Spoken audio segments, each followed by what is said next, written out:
record.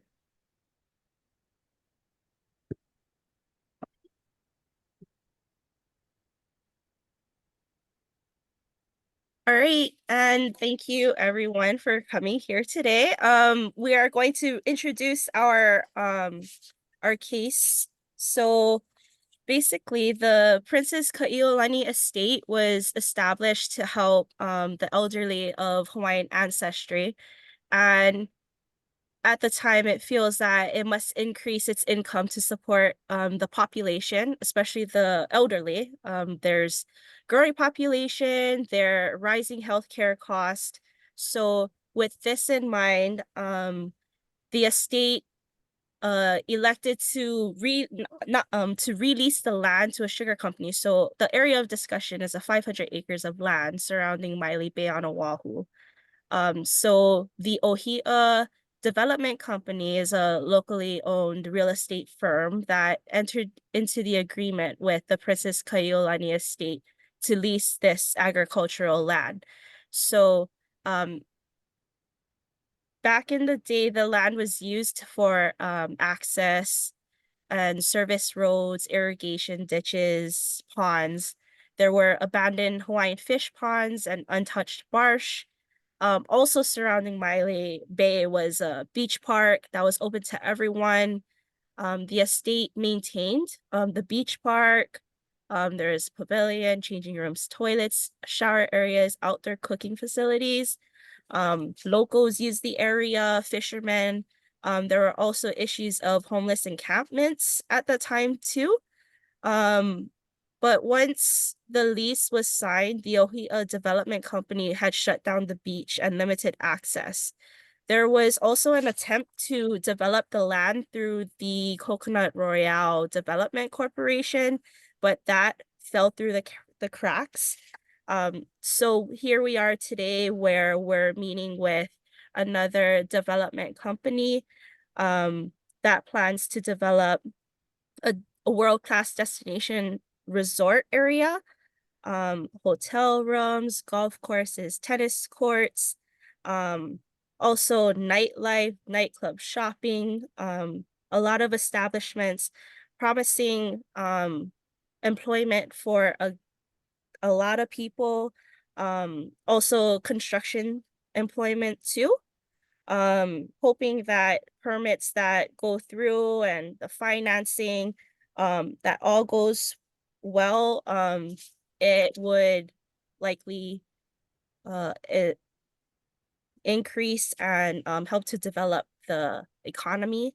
So here we have 3 different companies or groups that are affected by this development plan. We have the Ohia Development Company, who is represented by Terry.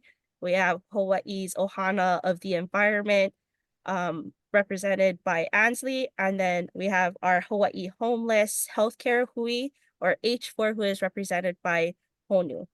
So with our people here today, we want to bring up primary issues. So the first would be the use of the shoreline, including historic preservation of the area, disposition of the marshes and water resources as affected by the scale of the hotels, economic growth and job creation, and lastly, addressing social conditions, housing, and healthcare of residents. So when it's your turn, if you can speak on those 4 issues, and we'll also have follow-up questions too. So Terry, you have the floor now. Well, thank you, Natasha, for the nice introduction for our development company. Again, my name is Terry. I represent the Ohia Development Company. And as a recap, we were given the opportunity to re-release or lease the 500 acres through the Princess Kaiulani Estate. And then our plan is to develop that property, as Natasha has mentioned, into another world-class tourist destination. And we have had some pushback because it's such a large amount of property, which is 500 acres. But to put that in scale, we being on the island of Oahu, Waikiki is currently a 600-acre property, which is already developed. So let's kind of keep that in mind as we look into these issues of in terms of development and amount of land that we're using. So our development is 500 acres. Waikiki currently is at 600 acres. So with our 500 acres, we were planning to develop a 3,000 room world destination resort area, which would consist of 4 500-room hotels along the shorelines, and then 4 smaller 250-room hotels along the cove. In addition, we're also planning to develop over 100 single-family condominium units that we're pricing between $1 to $2 million a unit. With our project, we were anticipating that we would employ at approximately 3,500 people, as well as temporary employees of around 1,700 workers. Things again to reference is in Waikiki with the 600 acres, they currently have over 118 properties with approximately of 28,400 rooms compared to what we're planning to do on the 500 acre. Because I understand that concerns were raised about the homelessness in on Oahu and our ability to address that, and also the use of the water, electricity, and also managing the waste and sewage. Okay. So with our development, some suggestions that we would like to propose to you, Natasha, is that with the current homelessness in Oahu, there's approximately 4,000 on the island itself, and not sure currently in the area that we kind of closed off to the public, there was a homeless encampment there.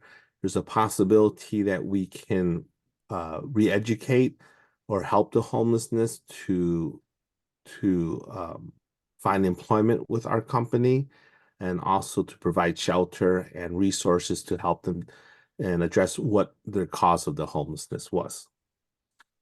In terms of the sewage and waste, we've developed a sewage system, and we have our own wells that we can utilize so to minimize the amount of water that we are using off the state. So current estimates of the resort that we're planning to build requires about 1.3 million gallons of water daily for domestic use, and about 1.2 million gallons for the golf course as well. And then with the usage of the water, we can possibly recycle it and reprocess it to be reused for agricultural development as well. Okay. So the 4 main questions is the use of the shoreline, and in terms of preserving the historical significance. We don't plan to change that too much. Obviously, with the shoreline, that would benefit us as a resort area. So we'd like to maintain that. Of course, with the marshes, we might have to refurbish the land so that we're able to build on it. The current ponds that's on the property, we might relocate so that any specimens that's in the existing pond can be preserved as well. And of course, the economic growth and job creation is unlimited once we have the resort established. Also, to give you an idea, the island of Hawaii depends, I believe 21% of their income is predominantly through tourism. So hopefully we can add to that as well. Let's see, and the last was addressing the social condition and the healthcare of the residents. Initially, the property was set aside to help the elderly, but obviously the Princess Kaiulani recognized that it wasn't generating as enough income for them to do that. So that's why they kind of leased the land out for development. With the increase in in income and revenue from our resort, of course, we can contribute to the elderly population as well. And then the reason that we ended up closing off the shorelines was because of potential liability. So once we are able to address that, the shoreline will be reopened to the public for the water use, snorkeling and swimming and etc. So, and also the reason we're acting now is that in the mid-60s, the state was converted it to urban use. So it's been kind of stagnant for the past 70 years. So I think it's time now to develop the land as opposed to leave it unutilized. And hopefully we can tap into the economic benefits of developing it. All right, I'll pass the floor back to you. Thank you. I just have a few follow-up questions and just for clarification again. The fish ponds, what were you planning on doing with that again? We can relocate the current fish ponds into a more controlled environment. So we're not doing away. We might utilize that as a tourist attraction as well. On property. On property, yes, of course. Okay. And then do you see any problems with like once everything's developed, if there's any issues of overcrowding or having the roads being overbearing with the amount of, workers or tourists? What about that issue? I think since we have a model that's already in place with Waikiki, that we're equivalent, just maybe it's a slightly smaller version of 100 acres less, so that we can use that as a guide in terms of the flow of traffic, development, and etc. All right. Thank you. Thank you, Terry. Okay, thank you. All right. Next, we will have Hawaii's Ohana of the Environment, represented by Ansley. Hi, thank you for sharing, Terry and Natasha. So I represent HOE, and our goal is to balance economic growth with protection of the environment. So I want to share today how we feel about this new development and what we think needs to change in order for this to be a project that should be developed. So HOE supports the development of the resort only if the scale of development is reevaluated, as well as preservation of natural resources is prioritized. We also propose that the size of the resort should be reconsidered, as the resources needed to run a resort that large would be too great. I mentioned, I believe, a swimming pool for each of the buildings that are on the property, as well as 2 champion-sized golf courses. Just alone, the water resources to run these would be, we think, too great when Oahu is already facing a water crisis. In addition to that, we understand and support the estate's goal in acquiring more funds to support the growing elderly population. However, we think it's important this is done without destroying the natural land. We propose looking at ways that the property can be built around the natural resources there, such as the ponds and the marshes, and if any of the architecture could be built without having to relocate those, and actually using those natural resources as an attraction to the resort. In addition to that, we see the potential for economic growth, but at this point, we can't justify the development of so much untouched land right now, especially when resources are already stretched on the island as it is. We also know that the development of housing is important to addressing homelessness and the housing crisis, but we don't see how this project provides affordable housing for local families. But overall, our largest concern with the development is the disposition of marshes and the water resources as affected by the scale of the hotels. Thank you. Thank you, Ansley.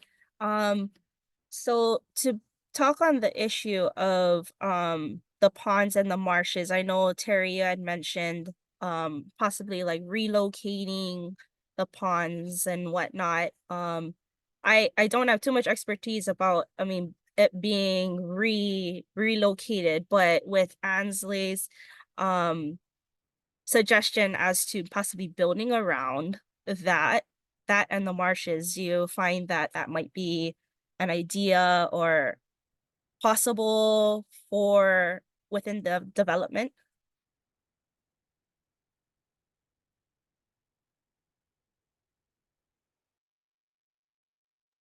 Okay, so to address the marshland, of the 500, there's only 40 acres of it that's considered marsh. You know, a possibility is to leave it untouched and not change any of the current marshes and leave them as be. It's only 40 of the 500 acres that we have. Otherwise, to utilize that, we would reclaim that land and so that we can build upon it without disrupting the current economic or environmental impact of the marshes. Okay. You know, again, just to put things in perspective, our land is 500 acres, where we're just currently planning to develop 3,000 room, versus Waikiki's current 600 acres, where they have over 28,000 available rooms. So our impact, even though it's there, it's relatively small on the environment. Okay, and I think from an environmental perspective, it's also important to consider how much land is left that hasn't been developed on and prioritizing that. Since there already is Waikiki on the island and Mhm. there already is the Ko'olina Resort on the other side of the island and Turtle Bay on the North Shore. So, looking at the environmental impact of developing such a great amount of land, on Oahu in general. Yes, I agree. Those have been there for a while, but just with the Princess Kailani's estate's wishes, they want to generate more funds. So in order to do that, they're um, I will hate to say that, requesting us to develop this land since it's been sitting idle for 70 plus years, and seeing that there might be a time limit on what we can do with this to generate the funds that they're needing to continue to help their current elderly population. We would like to move, forward with this project. Okay, I see the importance of that point, so I'll pass it back to Natasha. Thank you. Thank you, Ansi. Yeah, Thank you, Terry. yeah. All right. And then for our last group, we have Honu from our H4 group. Honu. Aloha. Thank you everyone for sharing and Natasha for being such a wonderful facilitator. I am Honu from the Hawaii Homeless Healthcare Hui, and I would just like to start off with a statement from our company. So I come before you today on behalf of the Hawaii Homeless Healthcare Hui, driven by a profound commitment to ensuring the well-being of our community's most vulnerable members, which is its homeless population. First and foremost, we recognize the significant impact that this development could have on our homeless population, and we plead that all stakeholders prioritize the preservation of social conditions. Terry had brought up that number of 4,000 homeless members on the island, and that number is growing. And so wanting to make space and keeping space for them is important. And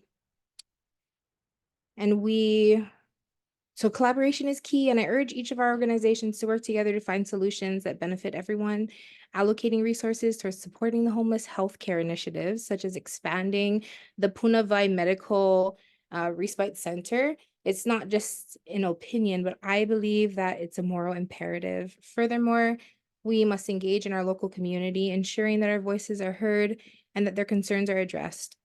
Historic preservation is essential, and we advocate for measures to protect the cultural heritage of the site, including the preservation of fish ponds and ancient Hawaiian sites. Environmental impact cannot be ignored, and we ask for sustainable development practices to minimize ecological disruption. While we acknowledge the potential for job creation and economic growth, we must ensure that these benefits are inclusive and equitable to all members of the community. And let us not forget that importance that was brought up of water rights and resources, ensuring fair allocation that considers the needs of all stakeholders. So I urge each of us to consider in this space the holistic impact of the development and to prioritize the well-being of the community above all else. Together, I know that we can find a mutual beneficial solution that honors the past, protects our environment, and builds a better future for the whole community. I also would like to just state that I appreciate the assurance as Terry shared the answers to those 4 questions and the priorities. And it's been interesting to hear just the viewpoints, and so excited to continue this conversation. All right, thank you, Hanu. I'd like to also reiterate that we are in a position to help the homeless. I understand that there are homelessness for multiple reasons, from mental health to domestic violence to just factors beyond the person's control. So possibly with our development that we can reach out to these homelessness. They're already encamped on the beach right now, that we would provide resources for them, training, housing, and even possibly financial support, just to possibly get them into a better position and maybe possibly learn a skill that they can continue even after development of a resort, or possibly be employed on a resort. And that's totally open as an option, and for them to decide. I don't want you to perceive this as taking advantage of the homeless population, but as an opportunity for them that's available. I really appreciate that. I think it's important that as anything this big gets developed, right, that our homeless population are kept in mind. And so thank you so much for reassuring their healthcare needs, financial needs, housing needs. That feels great at this time. So thank you for addressing those things. Yes, of course. All right, thank you, Honu. Thank you, Terry, again too.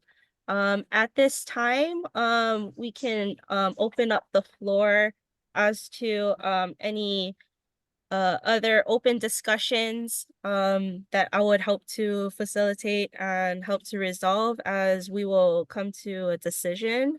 So can open the floor up to anyone.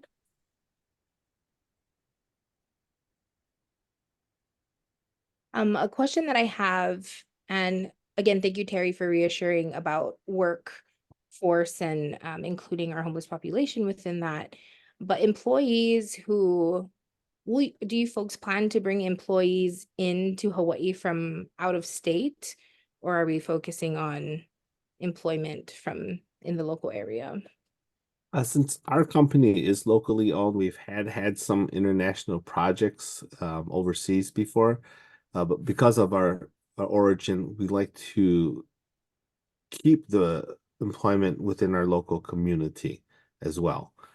Of course, certain specialties we might have to reach out back possibly to the mainland or overseas in certain areas of the project, but I would say majority of it would be from the local area.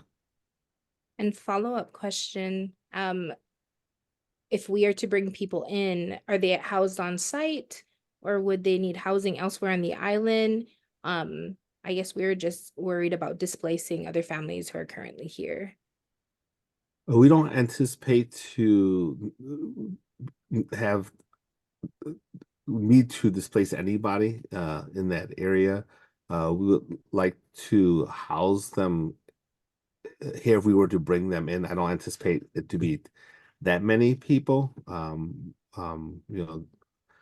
Options again would be we can reach out to the community, whether they would like to potentially rent their own personal residence or secondary homes to our workers that they can stay at. And of course, that money is put back into the current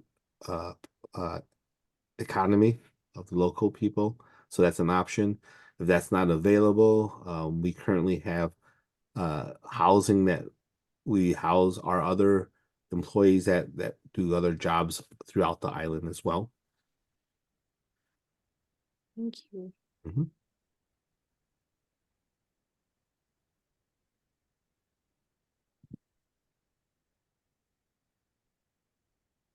And Terry, just to kind of go over addressing the homelessness too, do you think providing the employment, resources, jobs for the homeless, that is there any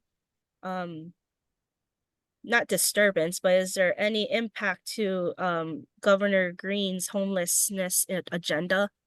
What are your views on that? I'd like to think that our view aligned to Governor Green's homelessness agenda.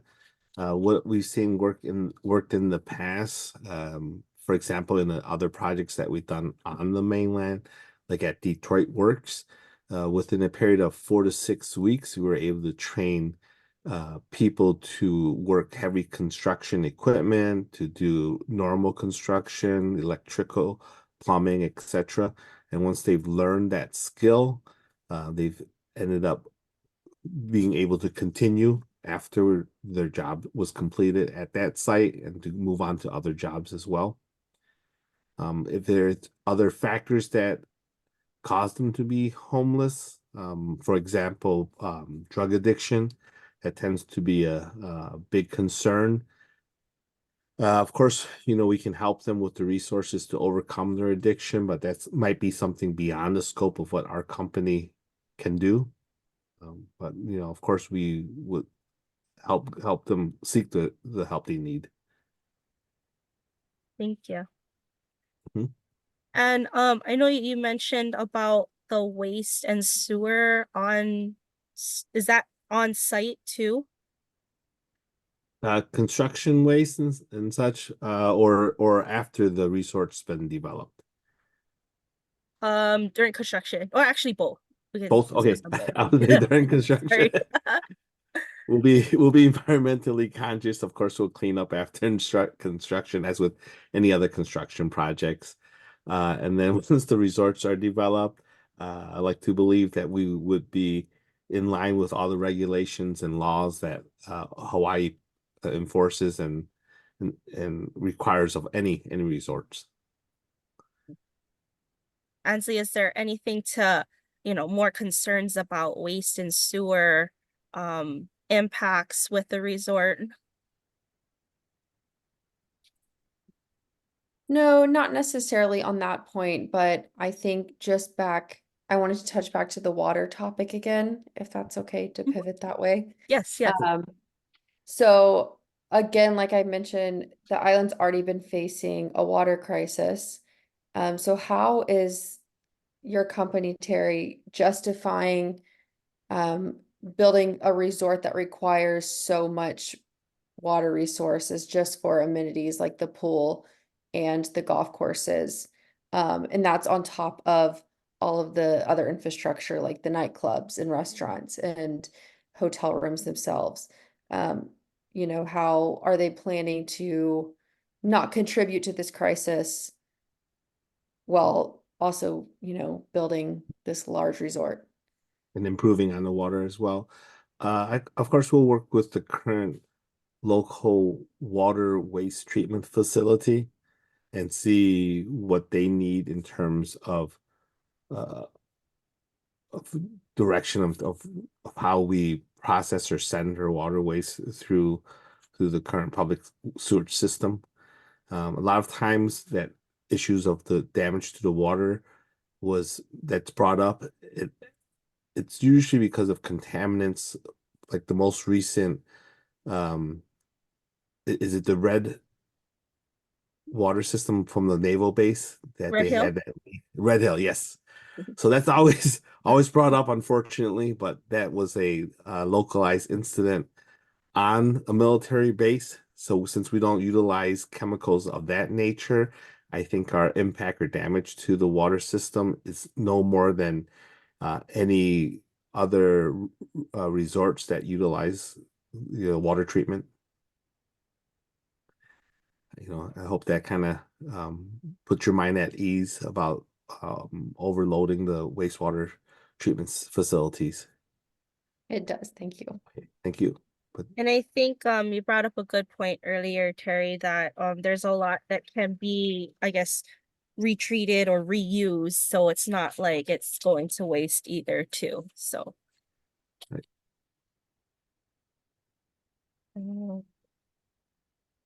Are there any other questions, concerns for discussion? I would just like to again reiterate, the size of our project, given the vast amount of land that the Princess Estate has leased to us, and then we're actually just using a very minimal amount of that property over a 500 acre. So again, I like to always refer back to what's currently at Waikiki, which has again 600 acres that they utilize, and we've all been through Waikiki. We've seen how much development's there, restaurants, hotels, shops, etc. Where they have over 118 properties with 28,000 plus rooms. Our facility on this 500 acre is only 3,000 rooms and only possibly 8 properties that we're actually developing, in addition to the condominiums. So in terms of the scale, it's a very small impact, but yet preserving majority of the land, which is currently sitting unused as a old sugarcane farm, which was which they used 300 acres of it, and it was cultivated. So I'll just say again, just reassure you that it's just very minimum, and a majority of it will be left in its pristine condition. Thank you, Terry. Mhm. All right, would like to summarize and come to a conclusion here. And if you have anything else to add or anything, so please feel free to. And regarding the 4 issues that we had mentioned at the beginning of this session, use of the shoreline, including historic preservation, all from what our developer is mentioning is that everything is going to be open for public use. The resort will be along the shoreline too. Historic preservation of, plants being relocated, fish ponds being relocated, refurbishing the marshes, doing those with respect to the environment. Also, Terry had mentioned a lot about the scale of the development area too, being that the resort is going to be only 300 acres of the 500, and also mentioning that the marshes and the ponds are only say 10 acres or 30 acres of the land. So it's a very small amount of the developing land too. So keeping that in mind also. He did also speak a lot about the economic growth and job creation, and we have a lot of support with that too, especially from Honu on H4. Growing with the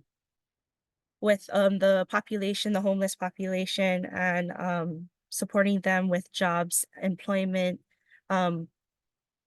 income, resources, place to live, which also addresses the social conditions of having a place for them to live, access to healthcare and whatnot. From all that I had gathered here, our decision is to move forward with the development of our resort. Thank you all for attending this session, providing your expertise, your input.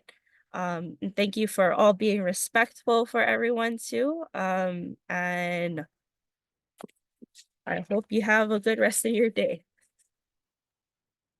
Thank you.